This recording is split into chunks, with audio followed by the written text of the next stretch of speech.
Mord says that this dungeon is actually made up of riddles and traps and known as a ruined Tio dungeon. Kale gets angry as he is really bad at solving riddles.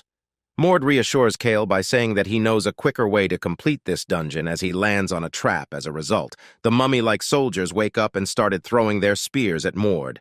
Mord accumulates mana in his hand and destroy the spears. He tells Kale that they just needs to destroy the riddle. Leon says that he knows a little when it comes to dungeons like these, but somehow he feels that Mord's way of clearing the dungeon is crazier than it looks. As they venture deeper, they come across a gargoyle. Kale asks what kind of room is this going to be. Leon replies that it really doesn't matter as Mord is destroying each and every room they've entered until now. A trap appears in front of them where they have to guess the right picture. As they were looking into it, Mord tells them to move away and breaks the traps. As a result, around 50 of gargoyles appears. Leon says that if it's just gargoyles, then they should be fine, but suddenly the door changes, and from it a stone golem appears. Mord rushes forward at the golem as he tells Kale and Leon to take care of the rest. Mord breaks the left hand of the stone golem. After breaking it, he sees a red core and wonders what's that. As he was thinking, the golem restores his hand. Mord conceives that the power of magic in this room is amplifying the stone golem's power. Then, he thinks that if he doesn't destroy that core of the golem, maybe the golem will keep restoring itself. And Gargoyle charges an attack in his mouth and releases at Leon. Leon dodges it and rushes forward with his new long sword. Leon feels annoyed by the gargoyle. Kale suggests Leon to first with his bare hands while he orders his spirits to help them by preventing the gargoyles from flying. The spirits binds the gargoyles and uses a lighting sword and cuts the gargoyles into pieces. On the contrary, Mord is using his aura's second-level realm known as Aura Accelerator to completely destroy the golem and successfully destroys its core. Goodness, he destroyed that giant golem just like that? Leon thinks as he can't fathom what's happening right now. Leon says that he has seen a lot of geniuses, but this person, Mord, is a monster. Mord turns and asks Leon whether he has done his job yet. Leon drops his sword and tells Mord to wait a bit, and he will make it over quickly, and finally he uses his fists as he destroys tons of the gargoyles in a matter of seconds. Kale watches Leon annihilating the gargoyles and thinks that Leon must use his fists from now on, as Leon is much better in fists than any sword. Finally, they arrive at the boss room. As they enters, they see that the room is empty. They hear an unknown voice telling them challengers and commends them for reaching this point. The voice says that the person only with courage and wisdom can reach this room. Wisdom and courage? Leon and Kale thinks that Mord used none to come up to this point. Only those who are qualified should possess a great god's power. You have proven yourselves worthy, so it's time for your reward. The voice speaks, and out of nowhere a box and a stone slate appears. The stone slate contains some ancient writing which they have never seen before.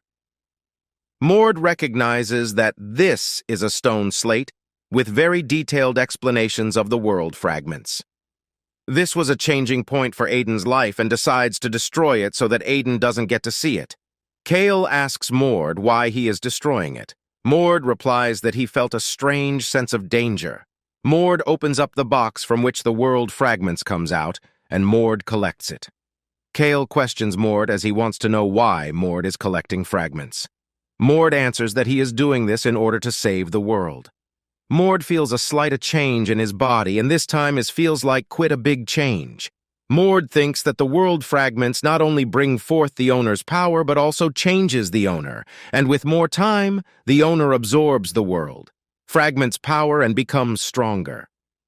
This fragment is like a cliff with a giant boulder placed on the edge. The three chunks that Mord previously had combined with it to become one. Mord finishes his job. What do you mean by saving the world? Leon asks. Mord ignores the question and tells them that the dungeon is about to collapse, so they should go back. Kale thinks that Mord isn't like a type of guy who will lie for his benefits, and Kale doesn't know the reason why Mord feels this dependable. In the next scene, some assassins are killing the people who are from the blood of Silver, and a certain person is left. The last standing guy from the blood of Silver gets scared as he trembles in fear. He thinks that these assassins might be the top elites from the Shadow Wolf squad that wise that. 3 awakened divine blood guys get killed previously. He realizes that he absolutely has no chance of victory here, so he thinks that he needs to summon a higher-up's consciousness into his body before he gets killed. The boy tells the Shadow Wolf squad that he will drag all of them with him, but the Shadow Wolf squad quickly decapitates him. One of them says that the boy was a disappointed coming from the blood of Silver. The other one replies that these guys are just minions, and they shouldn't underestimate the blood of Silver because their general has warned them. One of them turns around and tells his young master to let them know when he gets tired, as they are going to be in a rush from now on, and he tells his younger master that if he gets tired, they would take turns and carry him in their backs. The young master says that he wonders what kind of person Mord is, as they are going such lengths just to meet this particular individual. Lastly, he says that he is really curious. In the next scene, Mord feels that he definitely got stronger. Now that the 4 fragments are together, he can extract power from the fragments for a longer period of time now, and now he can even use this for healing. Mord thinks that the divine physique which he received as a second blessing from the god of combat takes a lot to use it, but it'll be great for the right situations. Kale knocks Mord's room and tells him that they got the results of investigation from the informants, and it seems they found Aiden. Mord opens the door and asks about Aiden's whereabouts. Kale replies that apparently Aiden left this city yesterday. Kale reads the report which says that Aiden appeared in Palace about 5 months ago. He was working as a mercenary before he met this mage named Leavon and became his disciple. Leavon is an advanced 6-circle mage who's rather popular within the Palos Dark family. That's why no one has been able to touch the organization.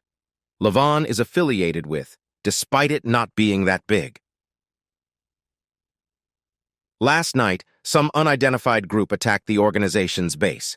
Because of that, dozens of people died, and the guards are now tracking down the murderers under the Count's orders. Kale finishes the report by saying that apparently Aiden left through the eastern castle gates. He said that he was going to the countryside because of his mentor's request, but the informants are saying that the mentor probably just sent him away for the sake of his own safety. Mord thinks that fate has changed, as this was supposed to happen at least half a year later, and plus, Leavon couldn't predict that this would have happened, and sacrificed himself in Mord's past life to save Aiden, and the novel starts with Aiden setting out for revenge. Aiden grew up as the son of a wealthy family in the Leavon kingdom. He lived a life like that of a flower growing in a greenhouse, but he lost his family due to the blood of Silver's ambush, and after that lost his mentor to the Sage of Darkness. Because of this, Aiden comes to abhor himself, feeling responsible for the deaths of his close ones. Things are going differently from my past life, was massacring Grammelder. What led to this? Mord wonders. Mord thinks that they not only held the returning monarch as their enemy, but also the Sage of Darkness and a future that Mord doesn't know has begun. They both sit on the chairs. Mord asks Kale what happened to the mage, Leavon. Kale replies that he heard that Leavon went missing after the ambush last night and his corpse wasn't found, but people are thinking that he's dead. Mord stands up while Kale asks whether Mord is going to be involved in this matter. Mord replies by saying yes, because he believes that the guys that are after Leavon are people Mord has to face later on. How does Mord has this many enemies at just 15, and they're all dangerous secret organizations? Kale wonders. Kale asks Mord where he's going, or does he has any idea to deal with this? Mord replies by saying yes. Mord remembers that Leavon created several secret locations throughout the city. They were places he had prepared in case of situations like now and for his magic research. So Mord says that he is sure that Leavon is one of those locations. In the next scene, an tavern owner's working place gets attacked. The leader of the attacks asks the tavern owner to reveal Leavon's locations or else he will kill the tavern owner. Leavon shows up and tells them to promise not to cause any more harm to this place, then he will go with them. The owner tells Leavon to stop this nonsense because the attackers definitely aren't the type to let people live. Leavon tells the owner sorry, as because of him the owner got Doctor in such dangerous situation. The owner tells Leavon to hide somewhere while he will stall time for Leavon to hide. What a lovely friendship. The leader laughs. "Dark Disciple number 29, the leader says while pointing at Leavon. The owner asks Leavon whether he knows what they meant by 29. The leader explains that they're higher-ups of a secret organization called Mages of the Dark. They call themselves the Dark Disciples. Long ago, there was a great mage who called himself the Sage of Darkness, Erickson. He fell into his enemy's trap and was sealed. The Dark Disciples stuck their hands into Erickson's consciousness using the seal and took his knowledge and power. The leader tells that number 29 is good at hiding, as he managed to avoid them for more than a decade. The leader reminds Leavon that he is nothing more than experiment who was prepared to be Erickson's vessel. "Leavon, you're a previous experiment. I won't make this painful for you if you just comply with UT, the leader says. Leavon tells to go back and starts to attack them. The leader tells Leavon that he has left no choice but to take Leavon forcefully. Leavon recognizes that his opponent is using a magic attack named Jar of Sealing. The leader says that he assumed that Leavon was going to try and lure the guards here by creating some loud noise. But he says that they are a secret organization with centuries of history, and they're very good at getting things done while avoiding attention. He adds that the tavern has been wrapped with a barrier so that no noise can escape while releasing an attack at Leavon. Leavon tries to use Partition of Darkness, but the defense didn't do that much, and Leavon gets pushed back. The leader praises Leavon for having such a good amount of mana, in fact, of being a mere vessel. Bam! A sound comes from the leader's back, and he turns around to see what happened. The leader sees that all his guards are lying on the ground as they get defeated by Mord. The leader tells Mord to reveal his identity. Mord tells him a Dark Disciple. "You know about us?" The leader questions as he says that he would get rid of Mord while releasing an attack named the Execution of Light. Mord stands still waiting for that attack to reach much closer and uses Mirage Destruction. Mord's attack was so powerful that the leader flies and hits the wall, which made him cough blood. Leavon gets astonished to witness that a Dark Disciple that he feared all his life was completely overpowered by a single strike. "Hey, who are you? You're fighting with your bare hands. Are you of the Werner's lineage?" Leavon asks while looking at Mord. Mord replies that Leavon doesn't need to know. Mord says that those Sage of Darkness guys showed up here. He just happened to save Leavon in the process of hunting them down to crush them. So they weren't after me, Leavon thinks. In the meantime, Kale and Leon enters. Kale says that he got rid of everyone nearby. Leon praises Mord as he says that the Dark Disciple who was an advanced mage was nothing when compared with Mord. Mord says that the barrier which was created by the Dark Disciples was lifted, so they'll soon be the center of attention, and decides to get out of here now. Leavon intervenes and asks Mord whether he needs anything from him, as Mord saved Leavon's life. Mord replies that there is one thing he needs and tells Leavon to be saved from the Sage of the Darkness. Then Mord tells Leavon that he doesn't need to fear them, as Mord will crush them one by one anyways. "You're going to destroy the Sage of Darkness all alone? That's ridiculous," shouts Leavon, but then he realizes that it might be possible seeing how easily Mord annihilated the Dark Disciple here. "I always lived in the fear of not knowing when they'd ambush me. Can I finally be free from this hell?" Leavon wonders. "What's your name?" Leavon asks, and our main lead replies that his name is Mord. Lastly, Leavon says that he will never forget this kindness and wishes to reward Mord for his kindness. He tells Mord to come with him. Mord thinks that if Leavon is wanting to give him something, so he shouldn't refuse. Kale gives a healing potion to the tavern owner and treats his wounds. Leavon takes them to an underground place which is less laminated.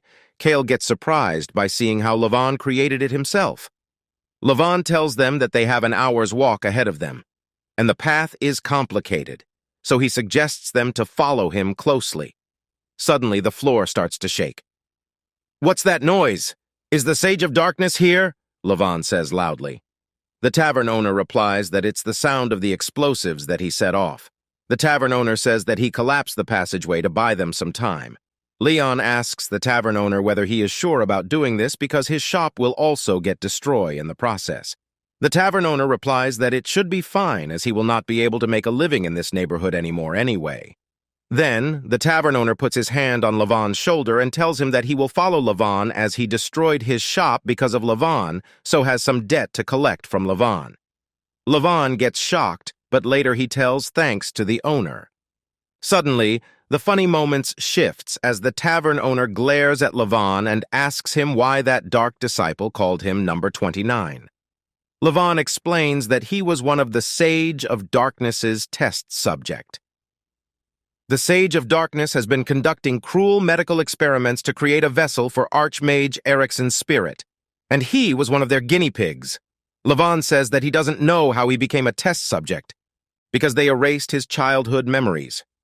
In addition, Leavon says that those guys made a single mistake, and it was that they couldn't completely erase his ego, and with Erikson's spirit inside him and his ego intact, he successfully acquired knowledge about magic through his implanted memories, thus he was able to escape using those powers. Later, he wandered around, evading their eyes, and lastly settled down in Palace, after hearing Leavon's cruel story. Both Leon and Kale loses their composure and curses the Sage of the Darkness for doing such cruel things to Leavon. Mord thinks Leavon's story is exactly the same as he read on the novel. Mord knows that 10 years have passed since Leavon escaped, but until now, most of the test subjects have died. Unable to handle Erikson's spirit, so Erikson is an extremely important experiment to them. Then Leavon stops them by saying that they've reached their destination. He moves the rocks and takes out a red box. "What's that?" Mord asks. Leavon replies that it's the collection of information that he gathered about the Sage of the Darkness. Leavon says that he has written it down in as much detail as he could, so it will give Mord a clue to their hideout. Mord remembers that this is the collection of materials that Leavon gave to Aiden in his last will in the novel. Aiden gained detailed knowledge about them through this, and set out for revenge, and in the process, he gets entangled with the blood of silver, his original subject of vengeance. Mord asks Leavon where he will be going now. Leavon replies that he is going to leave this place and got to an acquaintance in Sidon. Leavon tells Mord to stop by the Red Dragon Drunken Frenzy on 23rd Street in the east and ask for him if Mord ever goes to Sidon and needs any help. "Ah, I see, then ask for Mord Vernars at the White Demon Realm Gatekeeper Legion. If you ever need my help," Mord replies. In addition, Mord says that there's no guarantee he will be there, but at least Leavon will get in touch with Mord. Lastly, Leavon wishes Mord the best of luck in his future endeavors, and with that, the step where Aiden's journey as the magician who dominates the world would start was gone. Unlike the original story, Aiden didn't lose his master, and he left Palace much earlier. How will this incident change the future? Well, only time will tell, Mord concludes, and with that, the wheels of fate have already begun to turn. In the next scene, in a palace, the Blood of Silver, senior executive, 24-hour white silver, Leavon Kingdom's 5th prince. Ceylon tells the Blood of Silver, senior executive, 24-hour white silver, a noble named Ruth, that he is incompetent.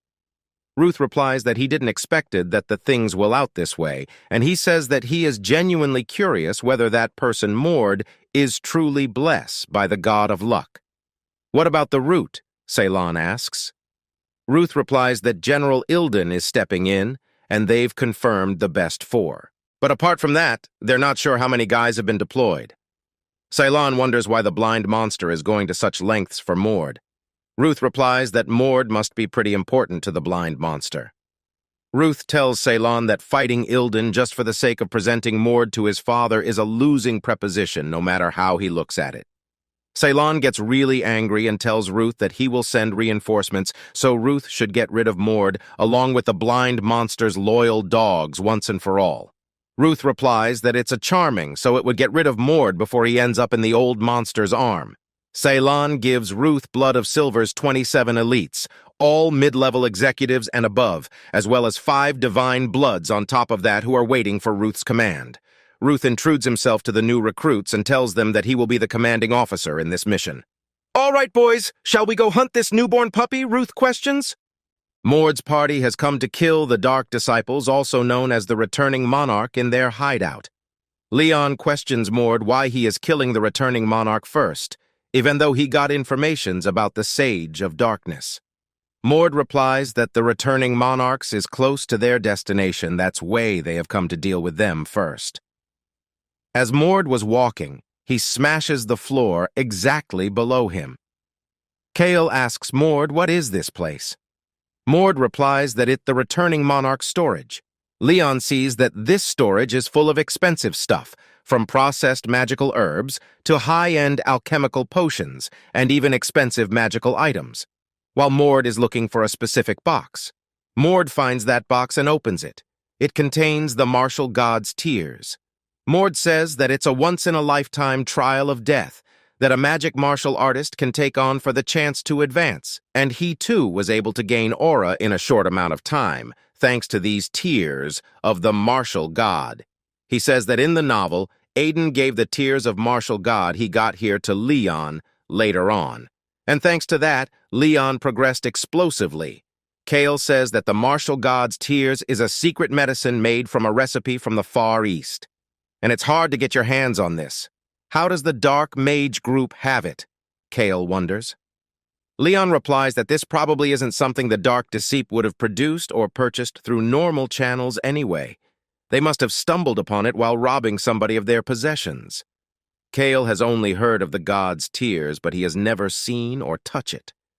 Suddenly, a wired thought comes into Kale's mind. Mord, you're not going to drink this, are you? Someone as monstrously talented as you doesn't need to take a risk like this, right? Kale asks abruptly. Mord replies that he had already drunk it. Kale gets shocked and his mouth gets wide open as he asks Mord how and where he had drunk it. Mord ignores this questions and says that the god's tears cannot be used in the same person twice. So, Mord tells Kale that he would give him this strength if Kale wants it. Mord asks Kale whether he is ready to gamble with his life. Kale remembers that Day General Aiden saved him and he received a dream, no, a wish.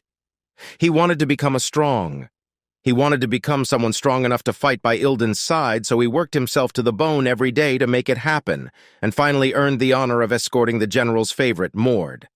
However, after traveling with Mord, he was once again reminded of the limits that hard work alone can never overcome, and Kale envied Mord, who, unlike Kale, possessed genius talent.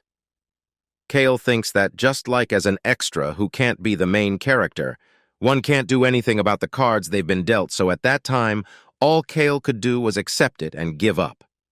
But now the way to overcome that barrier is right in front of Kale. Kale really wants to drink this now and become stronger, but he wonders whether it would be right for him to be this selfish, as he is a soldier who fulfills his duties out of loyalty to the general. Then he wonders whether is he even doing his mission properly. Am I any help to you? Kale asks Mord because he got confused.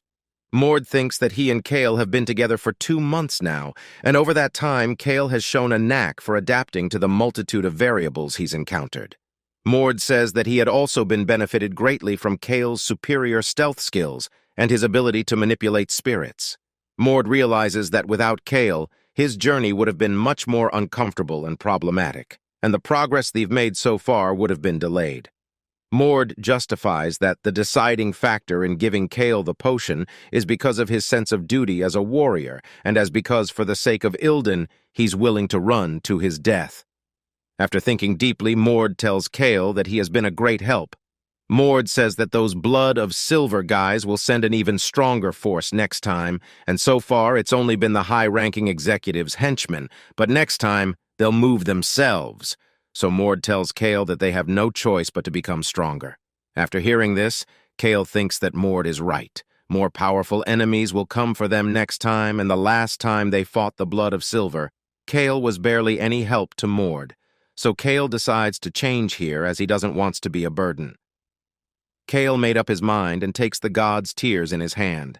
Leon speaks up and tells Kale to reconsider before taking such dangerous actions, but he was late as Kale already consumed the god's tears. Leon asks Mord why they are going such lengths just to become strong. Leon tells Mord that if they are being targeted by some big shots, they can always run, or they could go to their family. So why on earth a person should take this much risk? Leon asks. Mord replies that his family cannot be his refuge because the Blood of the Silver is after Mord in order to fulfill the Archduke's wishes. Leon gets shocked as he finds out that the Archduke is targeting Mord and asks whether the Archduke is holding hands with the blood of silver to target Mord. Mord says that the Archduke is working with the blood of silver for a long time and has done many unforgivable crimes. Lastly, Mord says that the Archduke, to stave off his own aging, he has been feeding on Vernar's bloodline. That's ridiculous. No way! The Archduke is a living legend who has accomplished countless feats as a warrior for Vernars and is revered by his people as the guardian deity of the duchy. But you say he's actually a filthy villain who keeps himself young by sacrificing his children? Leon questions Mord.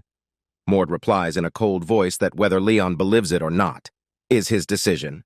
Mord remembers that in the novel, Leon may have been a dreary man, but he believed in and devoted himself to Aiden more than anyone else.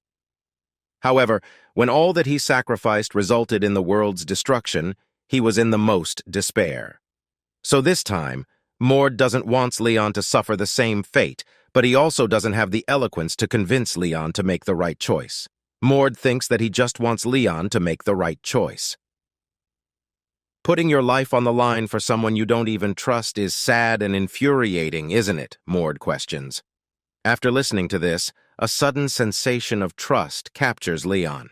However, this ridiculous words comforted Leon, and Leon decides to trust Mord.